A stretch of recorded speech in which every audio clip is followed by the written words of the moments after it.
So hello everyone दोस्तों, कैसे हैं आप लोग। आज हमारा 1000 वीडियोस की सीरीज का 249th नंबर का वीडियो। एंड फ्रेंड्स, जैसा कि आप लोग जानते हैं कि मैट्रिक्स अलजेब्रा की जो हमारी सीरीज चल रही है eigen values and eigen vectors को लेके, जिसमें देखिए आज का हमारा स्टेटमेंट क्या है जिसको हमें प्रूव करना है।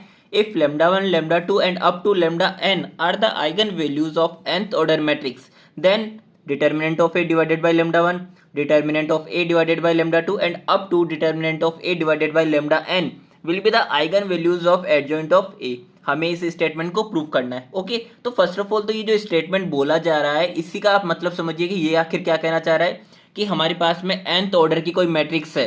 ओके, उसकी पहले तो कितनी आइगन वैल्यूज होगी, n आइगन वैल्यूज एग्जिस्ट करेगी। ओके, अब हमें अगर उस ए मैट्रिक्स के एडजॉइंट ऑफ ए के लिए आइगन वैल्यूज फाइंड आउट करनी है तो आपको एडजॉइंट ऑफ ए नहीं निकालना है, आपको केवल उसका डिटर्मिनेंट वैल्यू फाइंड आउट करना है। एंड जो आपकी आइगन वैल्यूज आई थी ए मैट्रिक्स के लिए उन्हीं को रेस्पेक्टिवली आपको डिवाइड कर देना है डिटर्मिनेंट ऑफ ए से, तो आपकी वही आइगन वैल्यूज आ जाएगी जो कि आपके लिए एडजॉइंट ऑफ ए की आइगन वैल्यूज कहलाएगी। ठीक है, सो इसको प्रूव करने के लिए फर्स्ट ऑफ ऑल तो हमने एक मैट्रिक्स ले ली है जिसका ऑर्डर है 2। It means 2 eigen values exist करेगी। तो यहाँ पे मैंने सेकंड ऑर्डर की 2x2 की एक स्क्वायर मैट्रिक्स ले ली है जिसके हमारे पास में एलिमेंट्स है 1 2 3 and 4। So first of all तो मैं इसकी आइगन वैल्यूज निकाल लेता हूँ। तो आइगन वैल्यूज ऑफ ए हम कैसे निकालेंगे, इसके लिए कैरेक्टरिस्टिक इक्वेशन लिख के। तो कैरेक्टरिस्टिक इक्वेशन कैसे लिखते हैं, उस मैट्रिक्स में से माइनस लेमडा आई को डिटर्मिनेंट फॉर्म में लिख के एंड देन इक्वेट कर देंगे 0 के। ओके, तो यहाँ से देखिए पहली चीज जो कि ध्यान रखने के लिए है कि आपके पास में जो ए मैट्रिक्स का ऑर्डर है सेम उसी ऑर्डर की हमारे पास में आइडेंटिटी मैट्रिक्स होगी। ठीक है, तो यहाँ से जब मैं इस सब्ट्रैक्शन को परफॉर्म करूंगा तो मेरे पास में, क्योंकि यहाँ पे 1 1 केवल डायगोनल एलिमेंट्स के पास है, तो यहाँ पे लेमडा जो स्केलर क्वांटिटी है वो भी मल्टीप्लाइड होगी ओनली डायगोनल एलिमेंट्स के साथ में। ओके, तो यहाँ पे मेरे पास में परफॉर्म भी जो सब्ट्रैक्शन होगा वो केवल डायगोनल एलिमेंट्स के लिए ही होगा।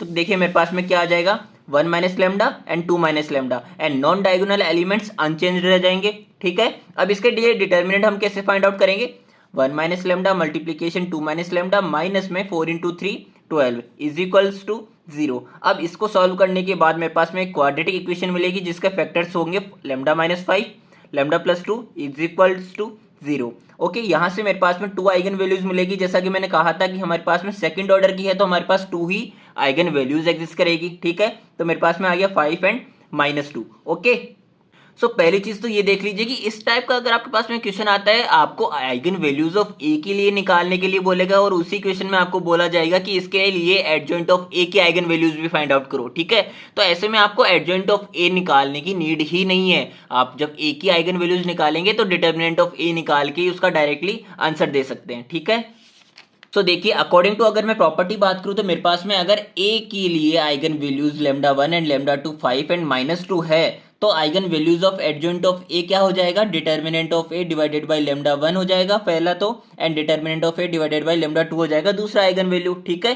तो इसके लिए जब मैं डिटर्मिनेंट निकालूंगा तो मेरे पास में आ जाएगा 2 माइनस में 12 इट मीन्स माइनस का 10।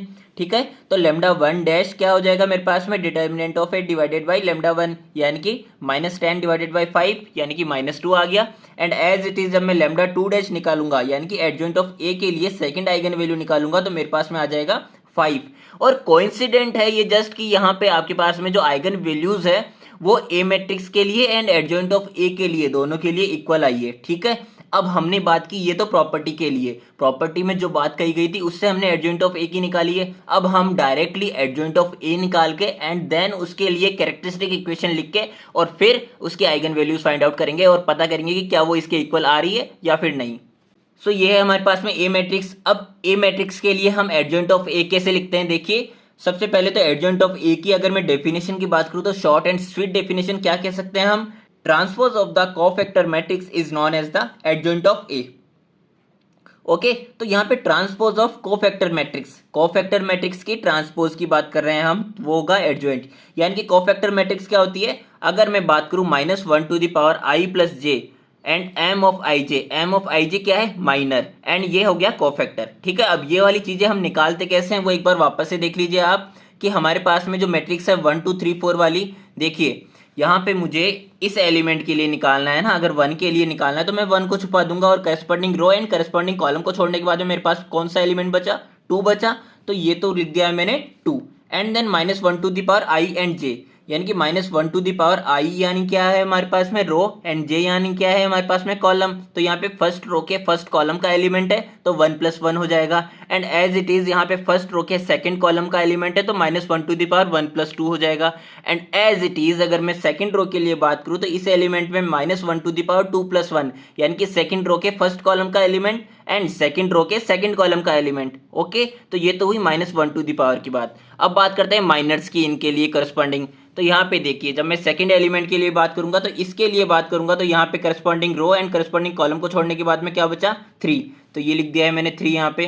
ठीक है, एज इट इज यहाँ पे जब मैं 3 यानी कि सेकंड रो के फर्स्ट कॉलम के लिए बात करूंगा तो मैं corresponding row and corresponding column को छोड़ने के बाद क्या बचेगा 4 बचेगा, तो ये लिख दिया है मैंने यहाँ पे 4।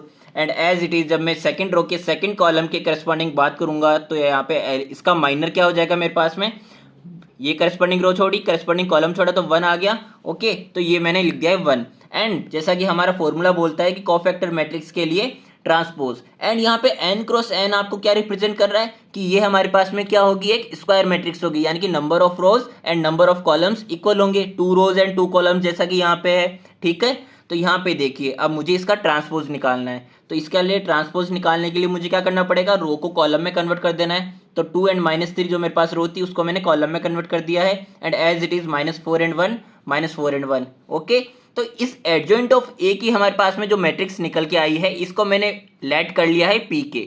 अब हमें इसकी आइगन वैल्यूज फाइंड आउट करनी है। सो आइगन वैल्यूज फाइंड आउट करने के लिए सिंपली हम क्या करते हैं, उसकी कैरेक्टरिस्टिक इक्वेशन लिखते हैं।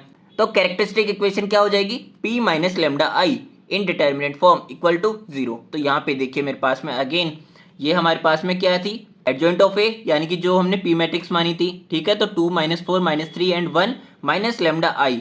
तो यहाँ पे भी जब मैं सब्ट्रैक्शन परफॉर्म करके डिटर्मिनेंट वैल्यू फाइंड आउट करने के बाद में जो हमारे पास में क्वाड्रेटिक इक्वेशन आएगी वो देखिए लेमडा स्क्वायर -3 लेमडा -10, यानी कि जो हमारे पास में ए मैट्रिक्स के लिए कैरेक्टरिस्टिक इक्वेशन आई थी सेम वही इक्वेशन आ गई है इसके लिए। एंड पहली बात तो आपको ये बता दूं कि इससे आपको कोई कंक्लूजन पे नहीं आ जाना है कि यहाँ पे जब आप एडजॉइंट ऑफ ए के लिए निकालेंगे तो यहाँ पे भी सेम ही कैरेक्टरिस्टिक इक्वेशन फॉर्म होगी। ओके, ये यहाँ पे केवल एक कोइंसिडेंट है कि यहाँ पे भी हमारे पास में सेम ही मिल गई है। ठीक है, तो आपको इससे कोई कंक्लूजन नहीं निकालना है। तो यहाँ पे देखिए जैसा कि मेरे पास में ये सेम आ गई है इक्वेशन, तो मेरे पास में फैक्टर्स भी सेम ही आएंगे। इट मीन्स λ1 एंड λ2 5 एंड -2 हमारे पास में वापस से वही आइगन वैल्यूज आ चुकी है जो हमारे पास में ए मैट्रिक्स की आई थी। एंड इसको मैंने प्रॉपर्टी से भी निकाल के बता दिया है। ओके, तो ये हमारे पास में हेंस प्रूव हो चुका है कि जब भी हम किसी भी एक मैट्रिक्स के लिए आइगन वैल्यूज निकालने के बाद में उसके एडजॉइंट ऑफ ए के लिए निकालेंगे या एडजॉइंट ऑफ दैट मैट्रिक्स के लिए निकालेंगे आइगन वैल्यूज, तो वो उसके केवल डिटर्मिनेंट से डिवाइड करके ही निकल जाएगी विदाउट एडजॉइंट ऑफ ए निकाले। ठीक है, सो ये था हमारा आज का वीडियो। मिलते हैं हमारे नेक्स्ट वीडियो में। थैंक यू सो मच देखने के लिए।